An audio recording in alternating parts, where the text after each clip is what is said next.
Deus seja louvado por tudo e por todos nesta noite. Eu quero, antes de tudo, dizer da minha satisfação, do meu contentamento, de poder estar conhecendo esse ministério e de poder estar participando de um momento tão especial, tão singular e, por que não dizer, histórico, quando a Igreja do Senhor está completando 4 anos de existência, 4 anos de atividades espirituais. E eu quero, portanto, agradecer a Deus em primeiro plano e ao bispo Daniel, que nos facultou a oportunidade de estar aqui com os irmãos, compartilhando de uma porção da palavra de Deus. Portanto, meus queridos, sem perda de tempo, eu peço a quem trouxe a Bíblia que, por favor, queiram abri-las na carta que Paulo escreveu aos Romanos, capítulo de número 11. Carta de Paulo aos Romanos, capítulo de número 11. Digo, pois, rejeitou Deus o seu povo? De modo nenhum. Também eu sou israelita, da descendência de Abraão, da tribo de Benjamim. Deus não rejeitou o seu povo que antes conheceu. Ou não sabeis o que a Escritura diz de Elias? Como instou perante Deus contra Israel: Senhor, mataram os teus profetas, derrubaram os teus altares, e só eu fiquei, e buscam tirar-me a vida. Mas que ele diz a resposta divina: reservei para mim 7.000 homens que não se dobraram diante de Baal. Assim, pois, também agora, neste tempo, ficou um remanescente segundo a eleição da graça. Mas se é pela graça, já não é pelas obras. De outra maneira, a graça já não é graça. Talvez um dos mais profundos da carta que Paulo escreveu aos Romanos. Eu diria, na verdade, que este é um texto bem complexo.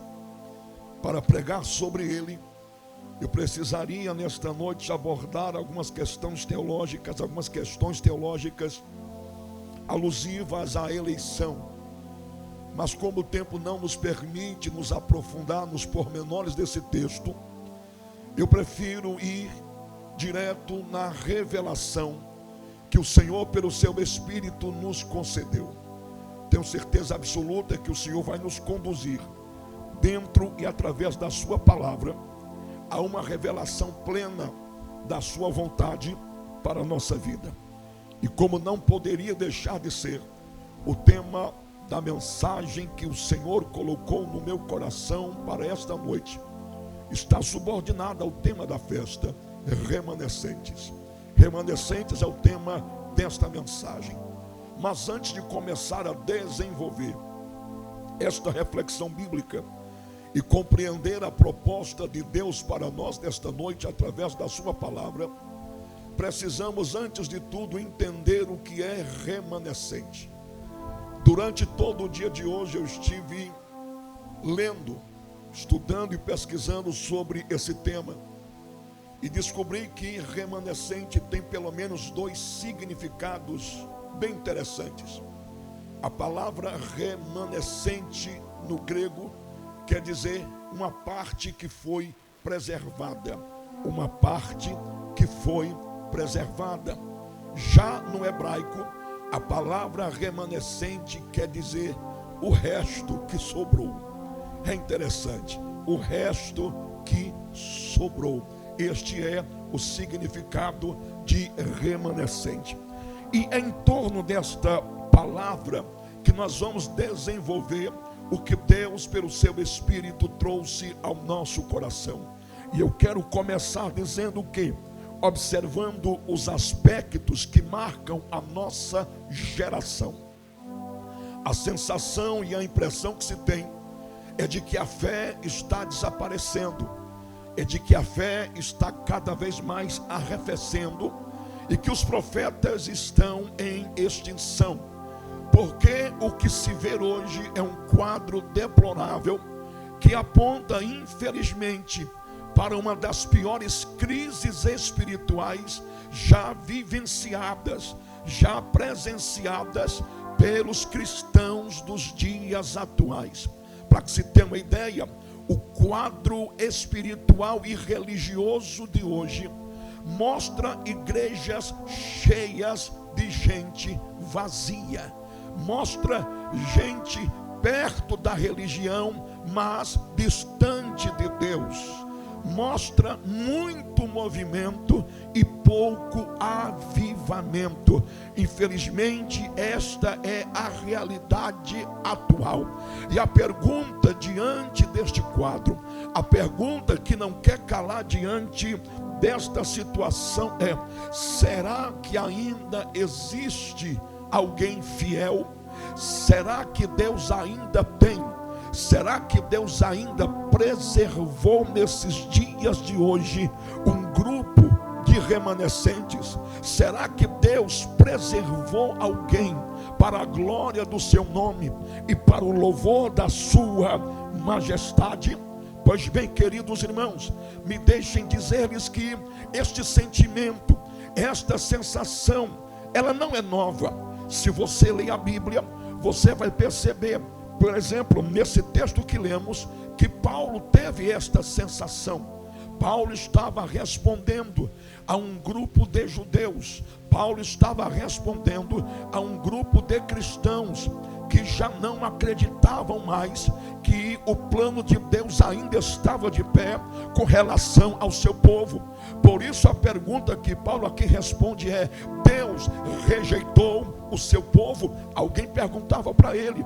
Do capítulo 9 até ao capítulo de número 11 da carta aos Romanos, a questão central girava em torno da eleição e da escolha de Deus com relação ao seu povo. Só que a história vai mostrar que, infelizmente, o povo que fora escolhido por Deus, o povo que foi separado por Deus, e eu estou me referindo a Israel, eu estou me referindo aos judeus, este povo, infelizmente, apesar de ter sido escolhido por Deus, ele acabou rejeitando o Messias.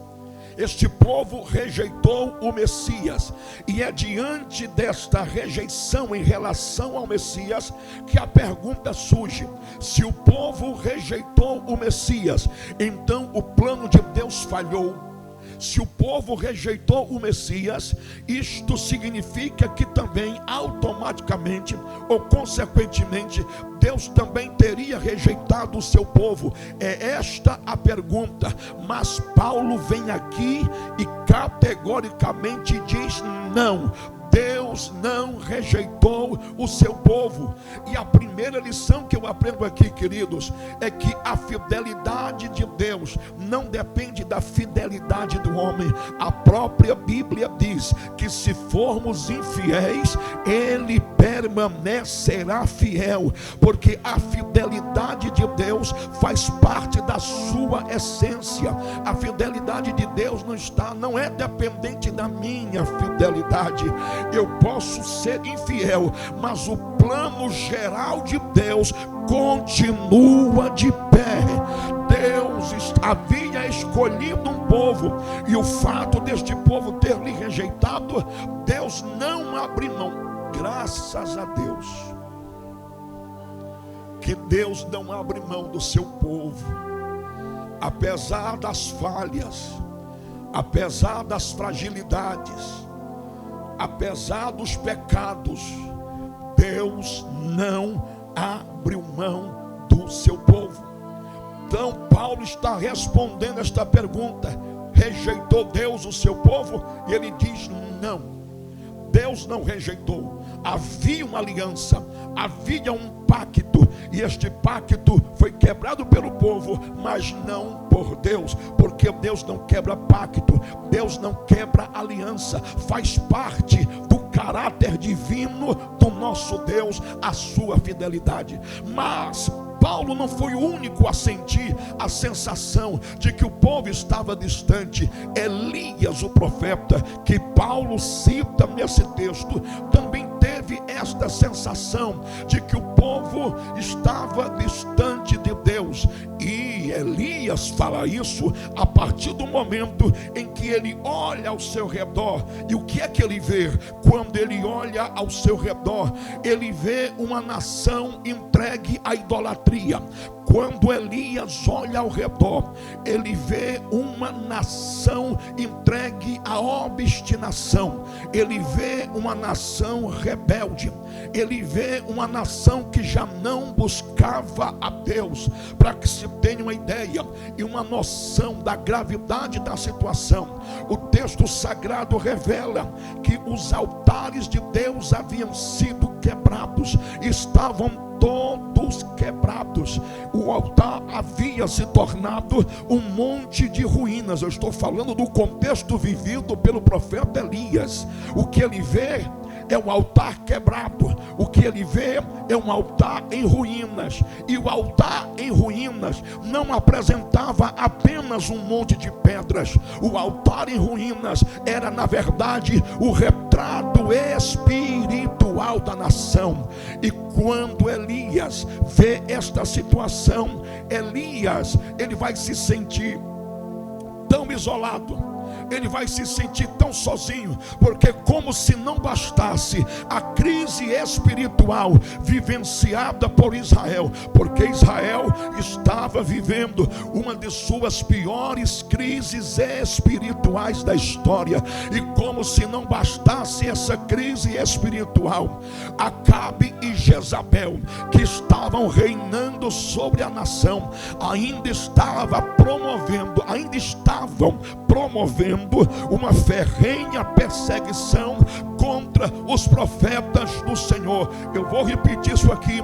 Como se não bastasse a crise espiritual, Jezabel e Acabe e Jezabel ainda estavam promovendo uma ferrenha perseguição contra os profetas do Senhor. E é diante desta situação que Elias, inclusive, estava incluído nesta perseguição. Na verdade, Acabe e Jezabel estavam querendo a cabeça de Elias. Elias se sente tão sozinho, Elias se sente tão isolado, que ele abre a boca. Primeiro, se você ler o que está escrito no capítulo de número 19 e no versículo de número 4 do primeiro livro dos reis, você vai entender o que eu estou falando. Elias se sentiu tão para baixo, Elias se sentiu tão acuado, que ele chega a entrar em desespero. E quando ele entra em desespero, ele chega a pedir até a morte. Ele está tão exausto, ele está tão cansado, que ele diz: Senhor, chega, tira a minha vida, tira a minha vida. E lá no capítulo 19 ainda, e no versículo de número 18, versículo de número 10, melhor dizendo, no versículo de número 10, ele diz: Senhor, só eu fiquei, não tem mais profeta, acabou-se, não tem mais profeta. Primeiro ele pede a morte, e segundo ele diz: não existe mais profeta, só eu fiquei. Olha a sensação que Elias tem. O povo distante, o povo idólatra, a aliança quebrada, o povo entregue à idolatria, e ele se sente sozinho. Só que a resposta de Deus para Elias capítulo 19 e versículo 18 de 1 Reis é a seguinte, Elias. Eu vou aqui parafrasear a voz de Deus. Eu vou aqui parafrasear a resposta de Deus. Quando Elias diz que estava sozinho, que não havia mais profeta, parece-me que estou ouvindo Deus bradando do céu e dizendo: Elias, você está enganado. Você não é o único. Você não é o único. Eu ainda tenho 7.000. Eu ainda tenho a parte que foi preservada. Que sobrou. É um tanto esquisita essa expressão, mas é assim que Deus se refere a Elias. Eu ainda tenho um restinho que sobrou, e este restinho que sobrou não se dobrou diante de Elias. Irmãos, aí eu volto para Romanos capítulo 11 e versículo 5, e vejo Paulo dizendo: assim é hoje, Deus ainda tem remanescente. Mas diante desta declaração de Paulo, há uma outra pergunta que não quer calar: como identificar esse grupo de remanescentes? Como é que ele é?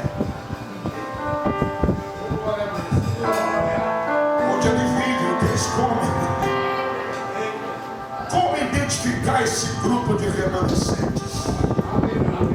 O que é que eles carregam consigo? Quais as características que identificam esses remanescentes? Eu quero compartilhar com vocês pelo menos 4 características que identificam os remanescentes.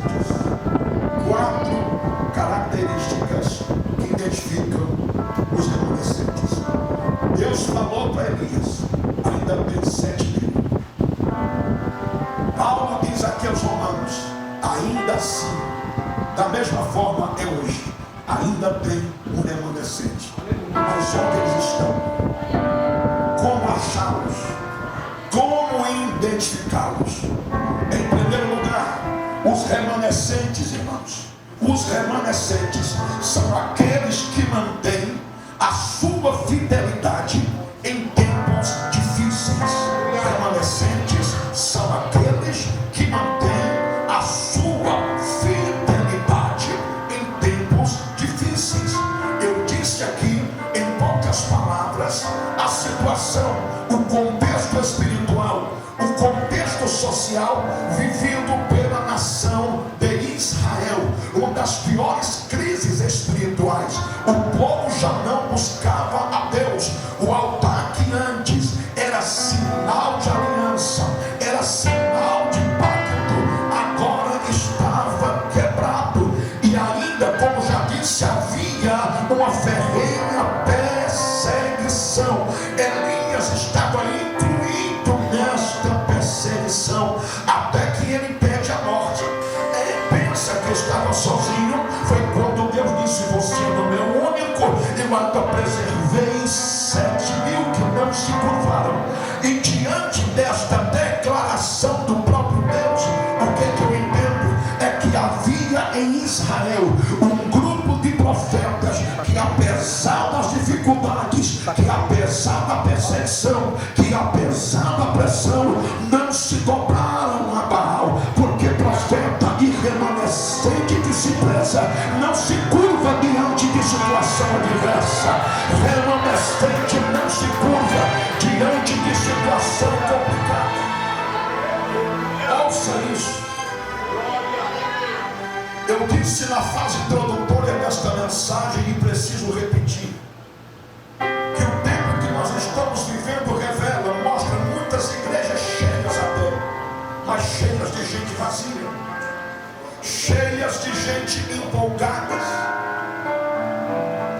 eu vou dizer aqui talvez provoque um certo desconforto, mas eu preciso dizer: gente interesseira, gente que frequenta a igreja para satisfazer suas conveniências pessoais, suas vaidades, suas vontades, seus desejos, como se a igreja fosse uma loja, uma lanchonete, como se o altar fosse um balcão de negócios, como se o pastor ou o pregador fosse um garçom e os crentes fossem clientes que estão em busca de satisfazer suas vontades. É por isso que eu disse e vou repetir: muitas igrejas estão cheias de gente vazia, de gente sem sustentabilidade, de gente sem raiz, de gente sem fundamento, de gente sem convicção. E a prova é que quando vem a luta, quando vem a dificuldade, quando a crise se levanta, quando o vento contrário sopra, se desesperam e logo se desviam, logo se topam, logo se entregam, logo correm, fogem, se escondem.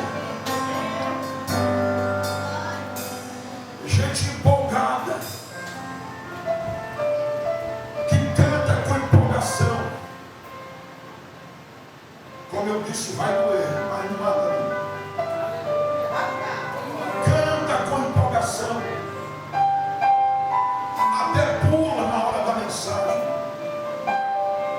principalmente quando escuta uma frase de efeito, ou uma frase que diga para ele que tem um anjo de 3 metros de altura com cheque ou uma chave de ouro na mão. Meu Deus! Se empolga, pula, planta bananeira, faz aviãozinho. E a gente olha e pensa: poxa vida, como fulano é cheio. Pode até ser que seja cheio do Espírito Santo, mas ele vai mostrar que realmente é cheio. Ele vai provar que é remanescente. É quando o Acabe se levantar contra ele, é quando a Jezabel se levantar contra ele, é quando o Acabe e a Jezabel disseram: tem que se curvar diante de Baal, tem que adorar o Baal.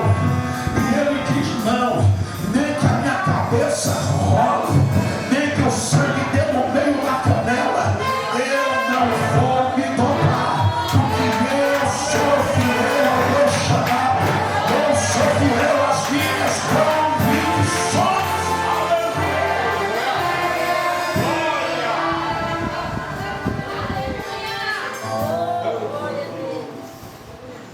Remanescente que se preza não se dobra diante do Baal moderno.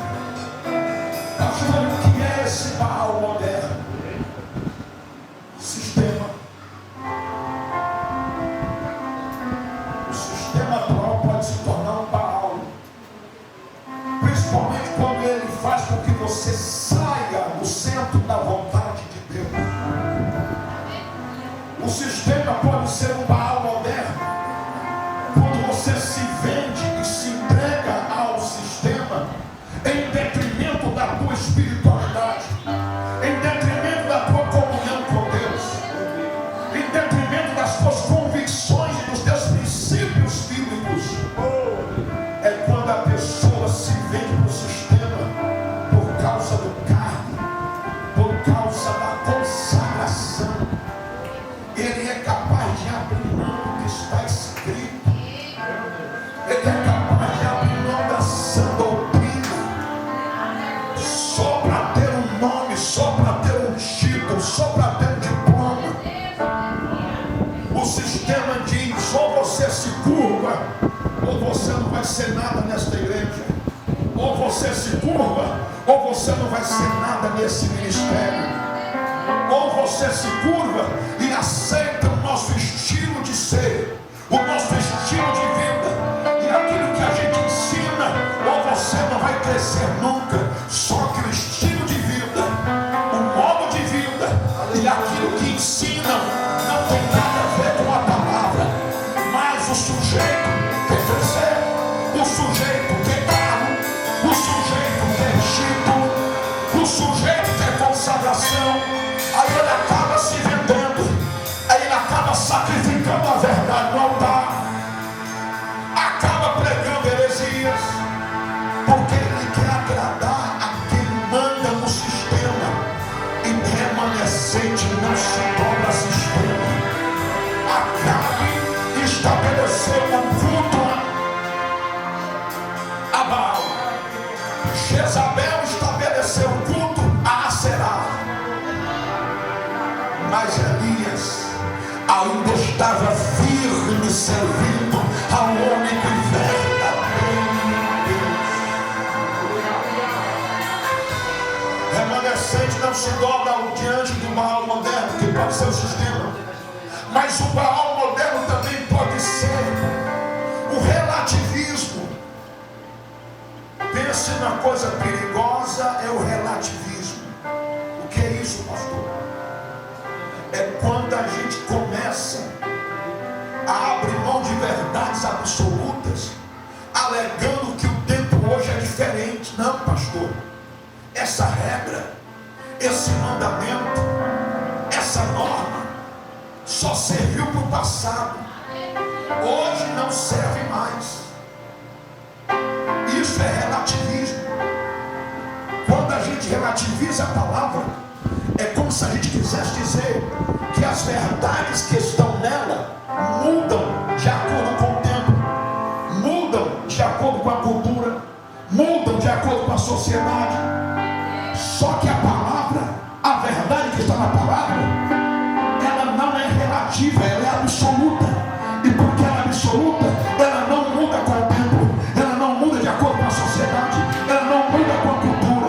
Passa o tempo que passar, pode ser onde for, a verdade permanece a mesma. A verdade permanece a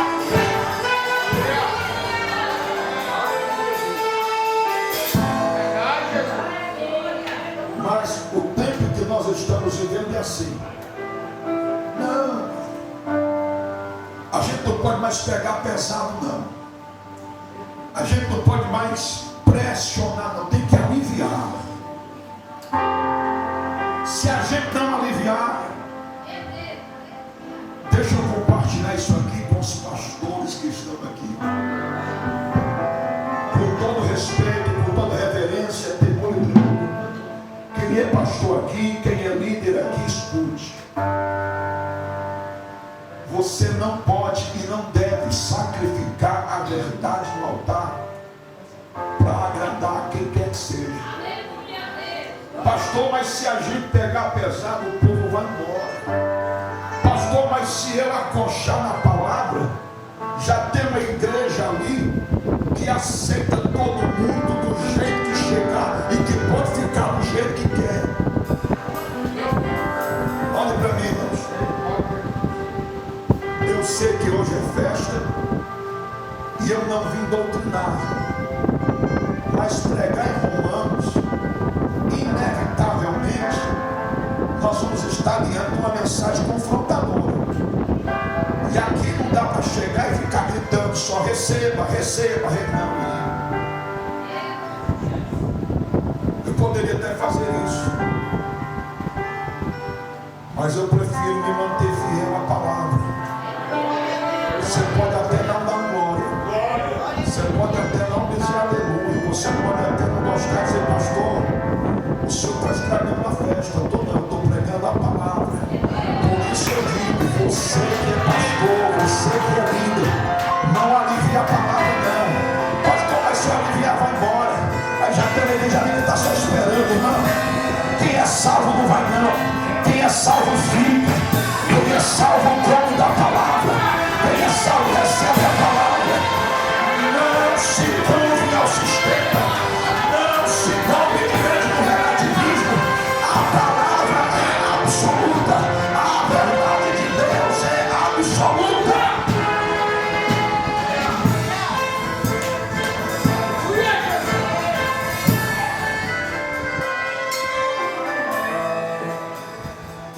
Mas pastor, está todo mundo fazendo assim.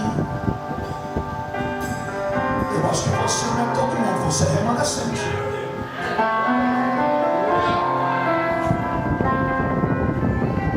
Pastor, tem um grupo de pregador que prega afagando o ego. Já chegaram para mim uma vez. Eu fui pregar. Você está transmitindo? Não, só filmar. Pode cortar. Eu fui pregar, não vou dizer a igreja Bativista. Não se dobre diante do Baal do sistema. O sistema é cruel. Quando quer matar, mata. Quando quer calar, cala. Mas Deus preserva remanescente na terra.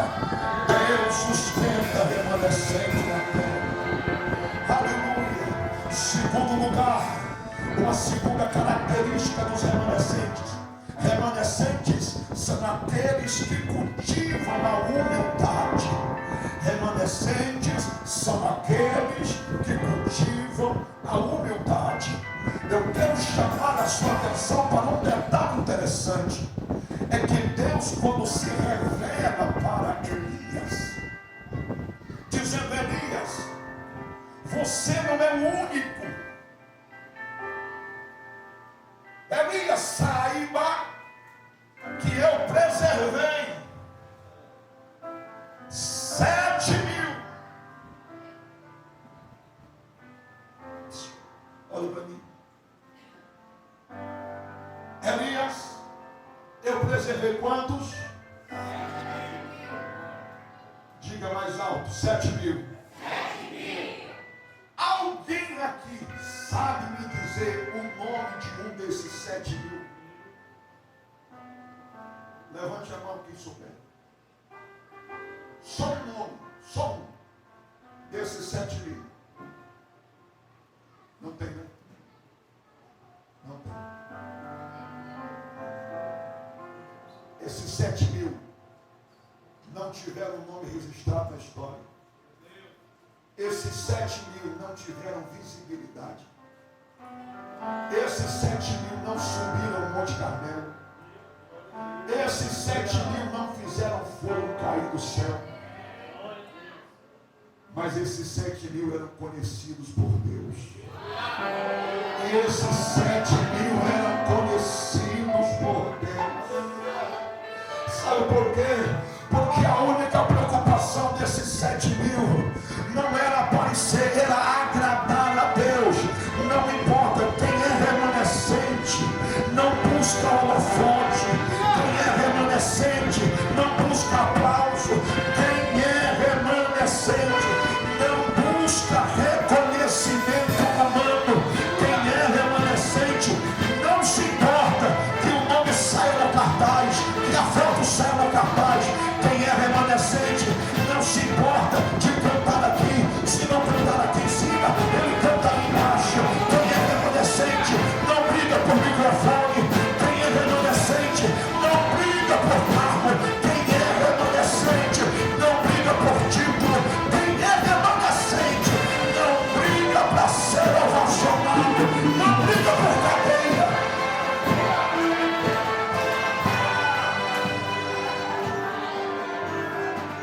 Quem está ouvindo direitinho o que eu estou dizendo?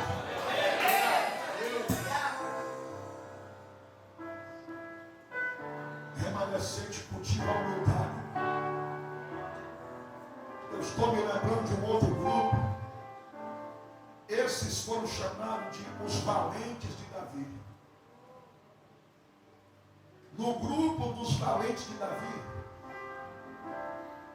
se destacou um grupo que arriscou a própria vida, passando no meio dos filisteus, só para pegar água do rei. E olha que o rei nem pediu. O rei só disse assim: ah, quem me dera beber da água, da fonte. Aí um deles escutou e disse: o nosso rei está com sede. Ao outro talvez disse assim, mas ele pediu. Não, ele só disse que estava com sede. E aí é que eu vou buscar. Mas você não pediu e precisa.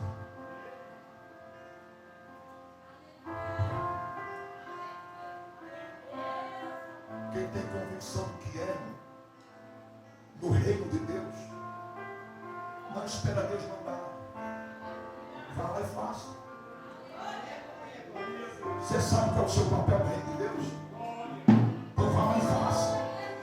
Não, pastor, mas eu só vou fazer se o meu nome estiver na lista.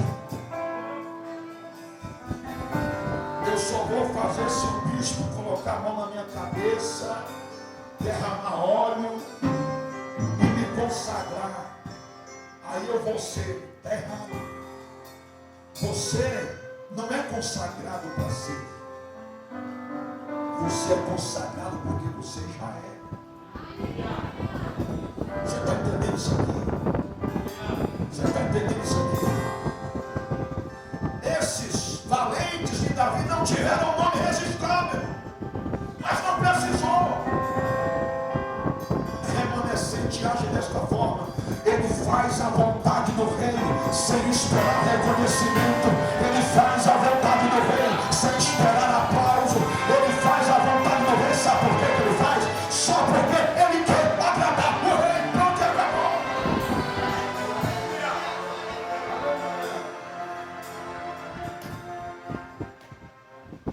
Ele é humilde. Os 7.000 da época de Elias não tiveram seus nomes registrados, não tiveram visibilidade, mesmo assim não se curvaram.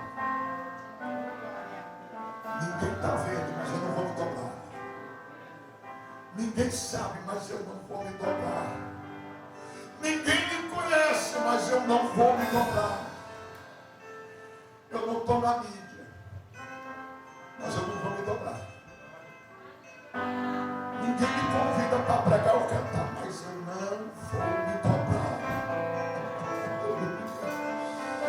Louvado seja o nome do Senhor. Ele sabe que o que agrada a Deus é um estilo de vida santo, é um estilo de vida marcado pela comunhão, pela intimidade e pela fidelidade a Deus. Remanescente, irmão, não vive da fama, mas da identidade que ele recebeu. Escute isso. O remanescente, ele cultiva a humildade. E porque ele cultiva a humildade, ele não se preocupa com a fama. Ele não vive de fama. Ele vive da identidade que Deus deu a ele. Escute isso, pastor, como assim? A fama pode passar. A fama se acaba. A fama vem e vai. E a identidade é aquilo que você é antes, durante e depois da fama. Se você é homem de Deus antes da fama, se você é homem de Deus durante a fama, e vai continuar sendo homem de Deus ou mulher de Deus depois da fama, isso é identidade. As pessoas podem até te conhecer por um tempo por causa da mídia, mas se você é homem de Deus, quem olhar para você, mesmo que você não tenha fama, vão apontar o dedo e vão dizer: aquele ali é homem de Deus, aquela ali é mulher de Deus. Isso é identidade.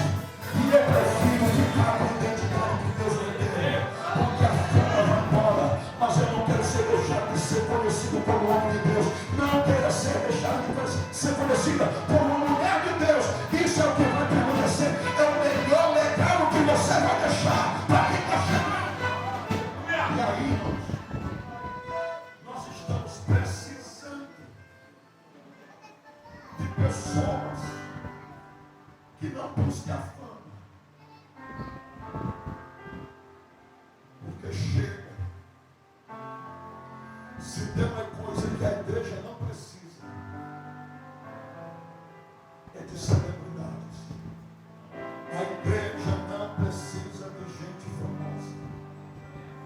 A igreja precisa de homens e mulheres cheios de Deus, cheios da graça, cheios do Espírito Santo. Oh, meu Deus, me espanta ver hoje um tanto de gente querendo aparecer aparecer nas internets da vida, querendo se tornar influencer, e que não influenciam ninguém a não ser para o mal, a não ser para o lado negativo. Deus está buscando remanescentes que se apresentem como homens e mulheres de Deus, para os quais a gente possa olhar, se espelhar e querer ser como ele é, como ela é. Não existe nada mais lindo para um homem e para uma mulher de Deus do que alguém olhar e desejar ser como você é, pela santidade que você tem, pela comunhão que você tem, pela intimidade que você tem, pela graça que você tem, pela unção que você tem. Isso não tem preço, isso não tem fama que alcance, isso não tem outra fonte que alcance, isso tudo é graça de Deus, que repousa, que repousa, que repousa sobre os remanescentes.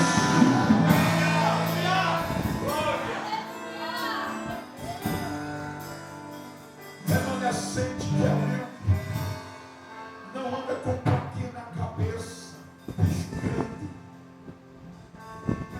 mostrando quem é.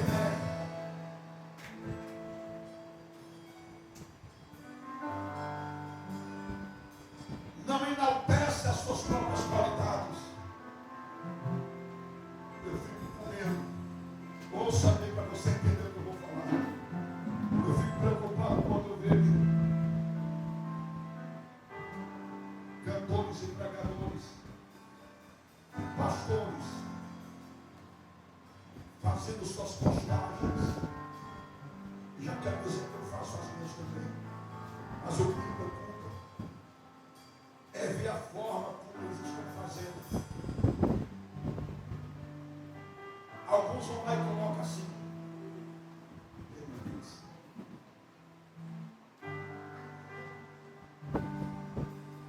venha, que vai tremer tudo. Me desculpe se você costuma dizer isso. Vai tremer tudo. Como é que você sabe? O poder é seu. A unção é sua. Olha para mim, é você que faz tremer. Ao outro vai e diz: venha porque eu vou quebrar tudo.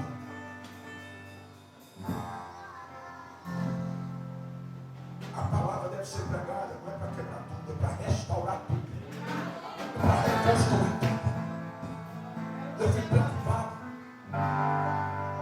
porque se apresentam como estrelas, se apresentam como celebridades. E eu repito, irmãos, Deus não está em busca de celebridades.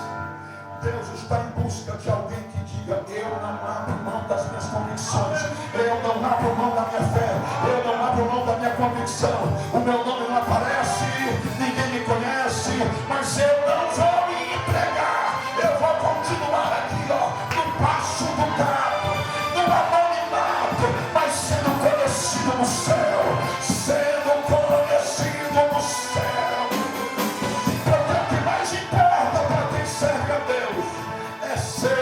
Conhecido no céu.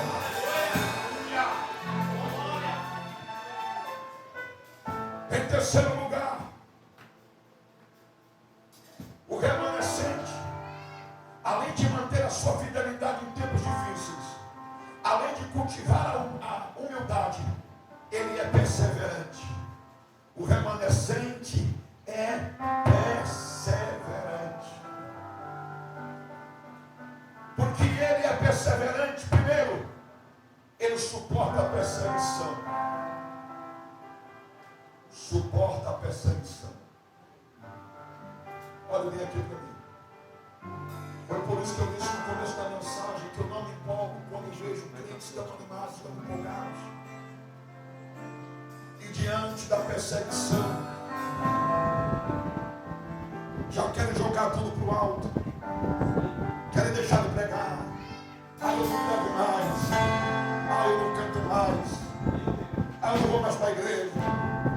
Eu vou entregar a regência do conjunto.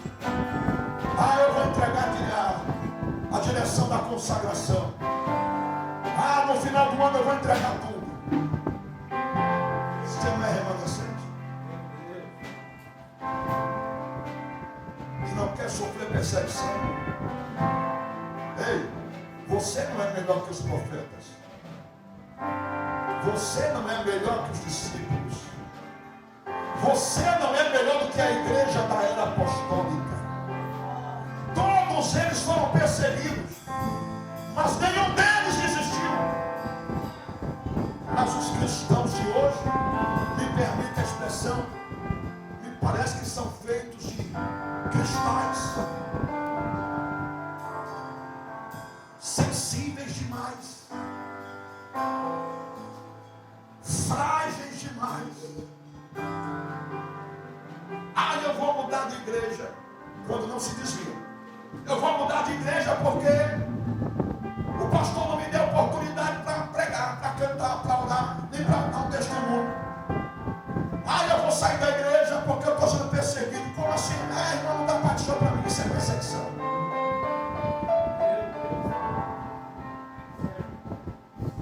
Não, eu cheguei na igreja, irmão, se levantou da cadeira para não sentar do meu lado, estou sendo perseguido. Você não sabe o que é perseguição.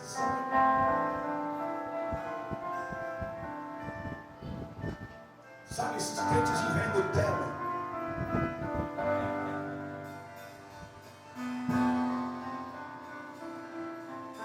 Um pregador muito famoso disse certa vez numa pregação algo muito pesado.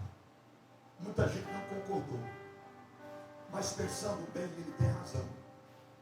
Ele disse: nós somos a pior geração de cristãos de todos os tempos. Por tudo fica melindrado. Por tudo fica com raiva. Por tudo fica magoado. Por tudo sai da igreja. Por tudo muda de ministério. E até se desvia. Mas eles dizem que são servos de Deus. E não suportam um ventozinho de perseguição. Mas sabe por que isso acontece? É como eu disse aqui, quando eu falei de sacrificar a verdade no altar, dá nisso. Quando a verdade é sacrificada no altar, isso acaba produzindo uma safra de cristãos fracos, anêmicos, desnutridos, que não suportam nada. Por isso que às vezes eu prefiro pregar uma mensagem tanto quanto dura e incisiva, e que não provoque em muita gente vontade de dar glória a Deus, aleluia, mas que faça você voltar para casa pensando e dizendo: meu Deus, agora eu preciso mudar. Do que fazer você correr, pular, marchar e você sair daqui sem saber de nada, sem saber o que foi pregado, e nada mudar na sua vida.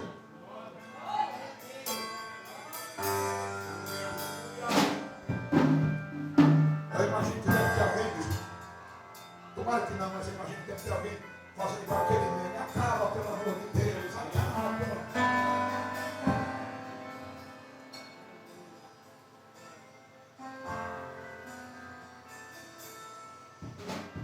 Remanescente é perseverante. O sangue está na cadeira e ele está lá. É que nem um coelhinho. Você enxota ele para fora, daqui a pouco ele está voltando. Porque ele não serve a homem, ele serve a Deus. Porque ele é perseverante, ele suporta a perseguição. Porque ele é perseverante, ele não desanima diante do silêncio de Deus. Não tem aquela hora que você quer porque quer ouvir Deus falar, mas ele não fala. Parece que o sol, ou melhor, o céu ficou de bronze. E a oração não passa da ponta do nariz. Você ora, você chora. Você jejuma, faz campanha, sobe morro, desce morro. Sobe joelho, desce de banda, desce de lado. E Deus não fala. Mas porque Ele é perseverante, Ele não desiste. Porque Ele sabe que uma hora ou outra Deus vai responder a sua oração. Deixa eu dizer aqui para alguém que talvez se encaixe ou que se identifique com o que eu acabei de falar.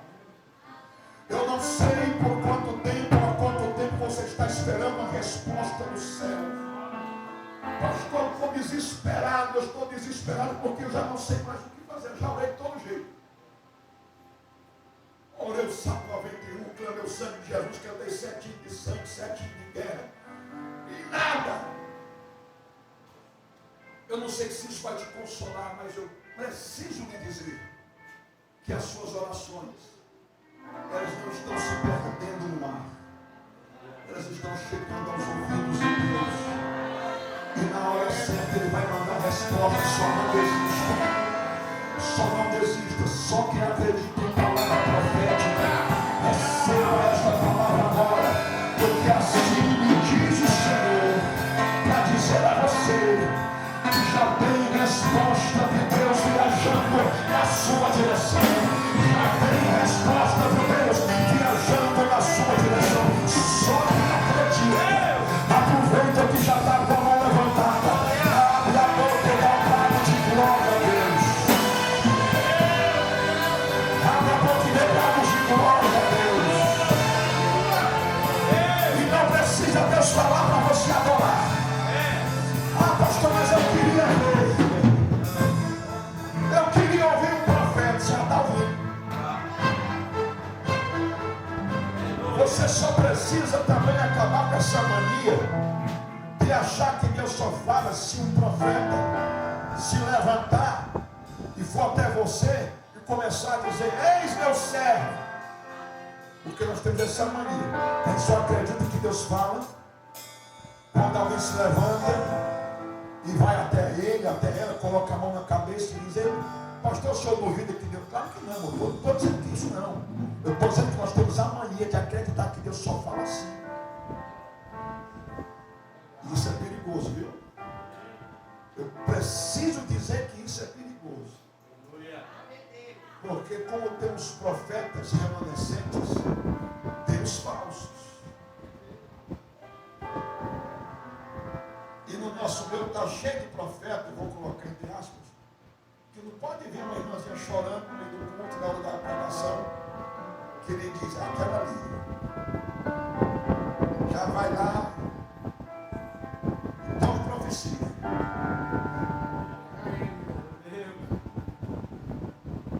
São os profetas do óbvio, são os profetas de internet, profetas de live, que está lá do outro lado dizendo assim: Deus está me revelando que tem aqui uma mulher sofrendo. Quem é que não sofre, irmão? Ou então tem lá um outro que diz assim: Deus está me dando uma revelação e eu só vou soltar quando alguém fizer um pix. Me desculpe, mas é um miserável homem desse, é um palhaço homem desse, que usa de má fé para enganar quem está precisando ouvir uma palavra da parte de Deus. Mas sabe o que é que me incomoda, irmãos? Sabe o que é que me incomoda? É ver, que aqui eu vou usar uma expressão bem cearense, é ver um magote de crente, que fica assistindo essas lives e colocando carinha de choro, sabe aquelas carinhas de choro, botando as mãozinhas assim, e botando o coraçãozinho, e dizendo: fala mais. Um dia desse eu entrei numa live dessa só para ver a marmota.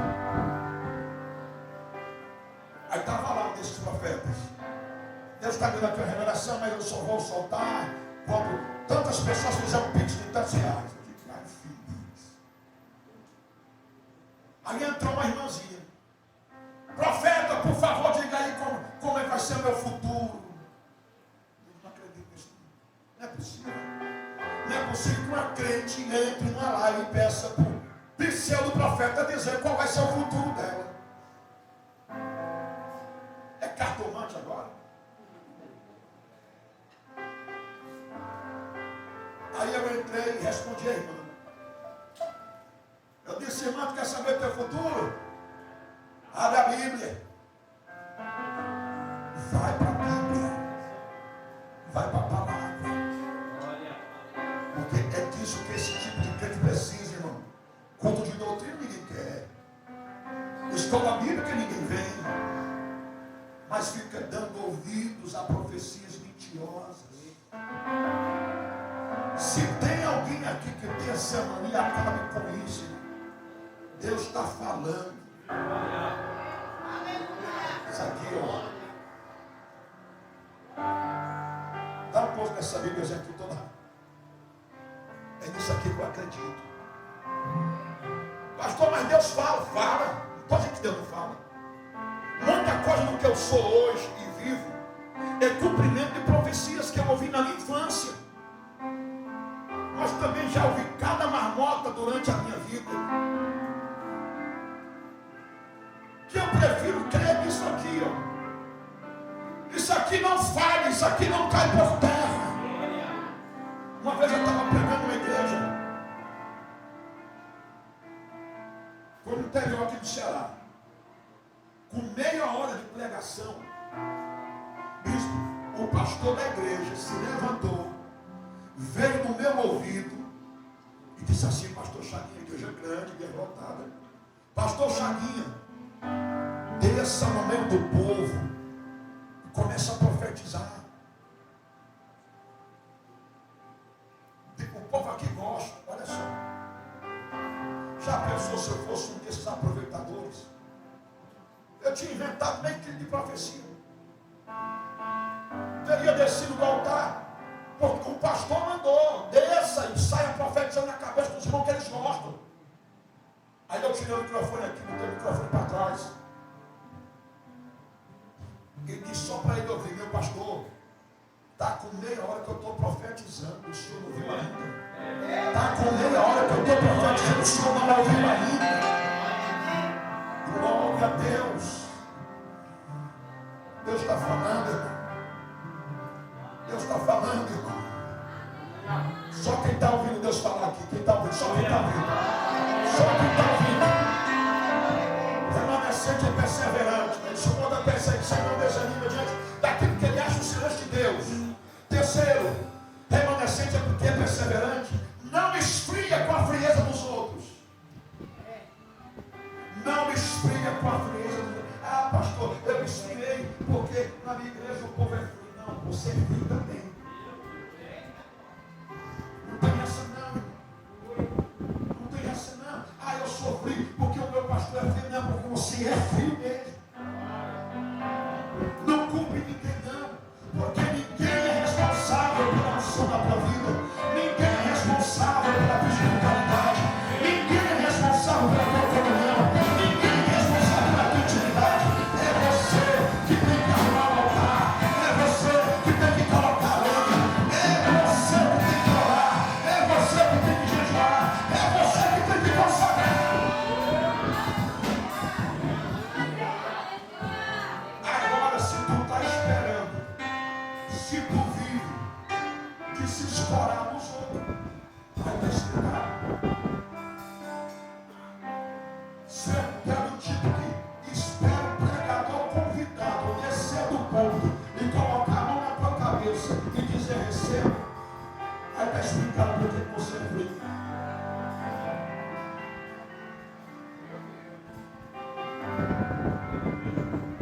Tem lugares que eu vou pregar que pela misericórdia de Deus, Deus se derrama.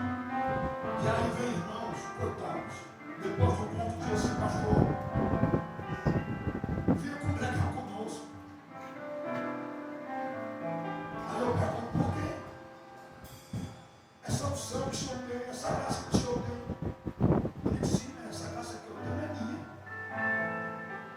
Essa unção que está na minha vida, eu pago preço por ela. Então a gente queria também, assim, vocês podem ter.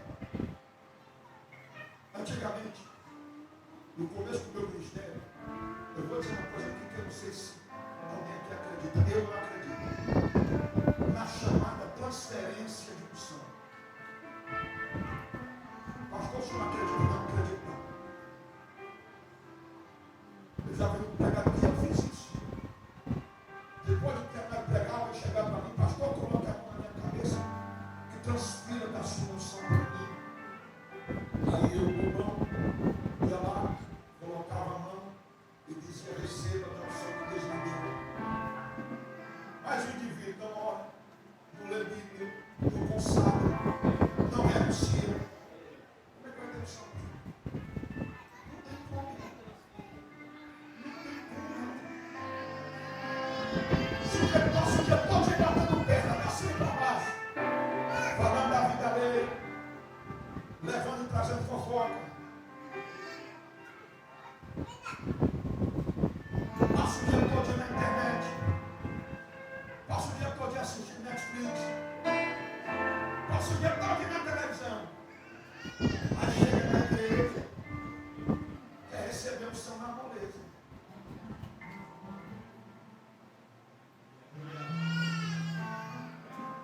Não funciona não. Lembra das 10 virgens? 5 insensatas e 5 insensatas e 5.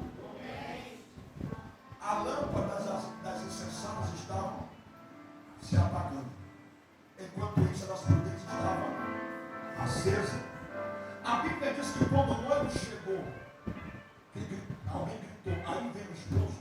Eles se levantaram e prepararam as suas lâmpadas.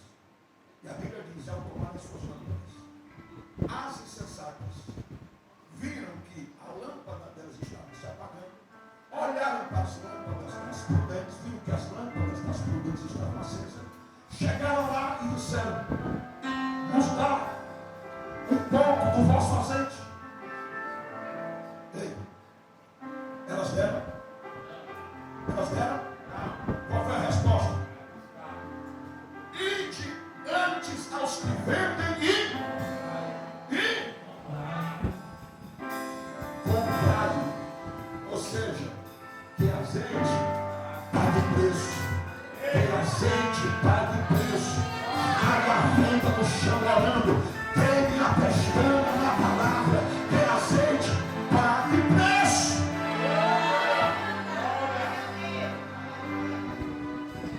Não coloque culpa da sua frieza em ninguém não. As insensatas sabiam que tinha que ter azeite, sabia. Sabia que a lâmpada tinha que estar acesa, sabia. Mas não se preocuparam. E desta forma tem muito crente. O remanescente, escute, o remanescente, ele mantém a lâmpada acesa. O remanescente, ele mantém a lamparina cheia. Aleluia. Em quarto lugar, o remanescente é dependente de Deus. É totalmente dependente de Deus. Deixa eu enfatizar o que Paulo diz aqui em Romanos 11:15. Ele fala, remanescentes segundo a graça. Já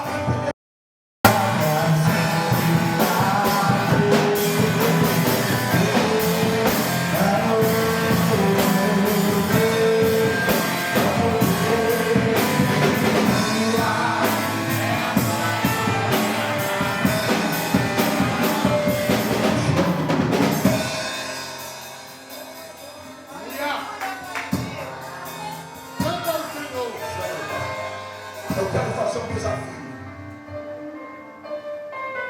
Você Glória a Deus. que reconhece Meu Deus. que precisa de renovo, de restauração na sua vida, eu lhe desafio a sair do seu lugar e vir aqui à frente dentro do altar agora. Venha depressa. Venha depressa. Pastor, eu quero permanecer, eu quero perseverar. Eu quero fazer parte do grupo de remanescentes. Cadê a igreja? Eu quero fazer parte dos que são, dos que foram, dos que estão preservados. Aleluia. Eu quero fazer parte do grupo que sobrou. Eu quero fazer parte do grupo que faz a diferença. Que não se rende, que não se entrega, que não se curva, que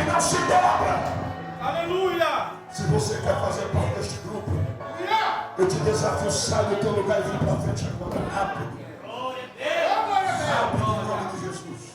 Glória a Deus. Só quem quer fazer parte. Glória a Deus. Só quem deseja fazer parte. Aleluia. Pode vir. Eu espero que você chegue. Aleluia. Aleluia. Ser remanescente nesse tempo é tão difícil, irmão, que nem todo mundo quer. Queremos fazer parte de grupos de igreja.